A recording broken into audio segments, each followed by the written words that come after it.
Depuis sa création, le Centre de prévention de la radicalisation menant à la violence prend en charge des personnes en situation de radicalisation associées à des mouvements extrémistes de type politico-religieux.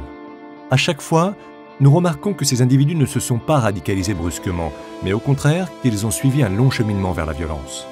Suivons Sarah par exemple. Sarah vit dans une société en changement perpétuel. C'est surtout une jeune fille intéressée à l'actualité. Sarah suit les polémiques, observe les discours politiques, lit les éditoriaux des journaux et passe beaucoup de temps sur les réseaux sociaux. Sarah est surtout une élève brillante, mais elle est surtout en colère face à certains discours biaisés et certains débats de société touchant à l'immigration, à la religion dans la sphère publique, au statut des femmes dans certaines religions. De religion musulmane, Sarah est très sensible à la situation en Syrie et en Irak. Tout cela la révolte, les enfants morts et les victimes civiles. Elle a l'impression que personne ne veut intervenir lorsqu'il s'agit des populations musulmanes. Sarah se sent de plus en plus en décalage avec le monde qui l'entoure. Elle a l'impression de vivre dans une société qui ne veut pas des musulmans et où il existe un double discours. Pour Sarah, c'est important d'être religieuse et de pouvoir pratiquer sa religion. Pourtant, elle a l'impression qu'elle ne peut pas le faire librement sans être jugée ou pointée du doigt. Sarah est alors en quête de réponses face à ces observations.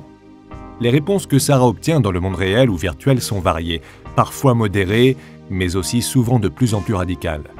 Face à ces discours, Sarah est plus ou moins bien armée pour faire la différence entre les faits et les discours biaisés ou sans fondement. Et tout cela dépend de sa vulnérabilité et de ses capacités de protection, c'est-à-dire de sa rigidité cognitive ou de son sens critique, de son intégration dans un milieu social diversifié ou de son isolement, mais aussi de son environnement relationnel et des gens qu'elle fréquente. Tous ces facteurs vont être primordiaux pour les choix que Sarah va faire par la suite.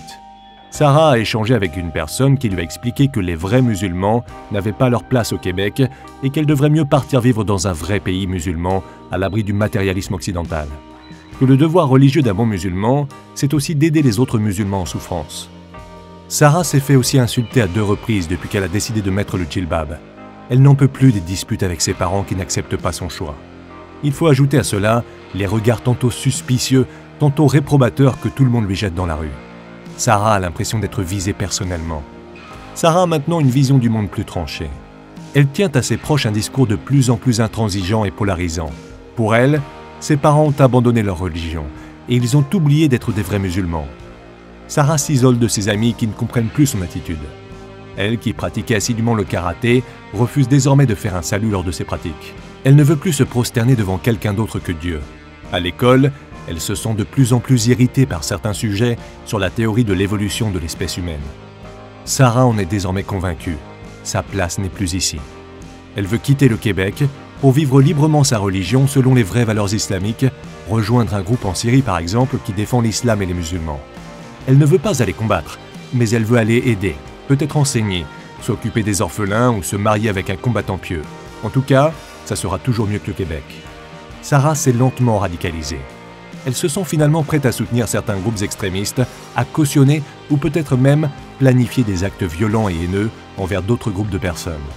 Pour Sarah, il est temps d'agir sur le mauvais traitement fait aux musulmans par l'Occident. Le processus de radicalisation est un enchaînement de circonstances et de choix de l'individu. On ne se radicalise pas de la même façon ni pour les mêmes raisons à Québec, à Londres ou à Abidjan. Prévenir la dérive radicale, c'est porter attention à certains comportements de basculement. Soyez proactifs et communiquez avec nous en toute confidentialité si une personne vous préoccupe. Nos intervenants vous conseilleront sur les mesures à prendre et au besoin, vous offriront un accompagnement spécialisé et adapté à la situation.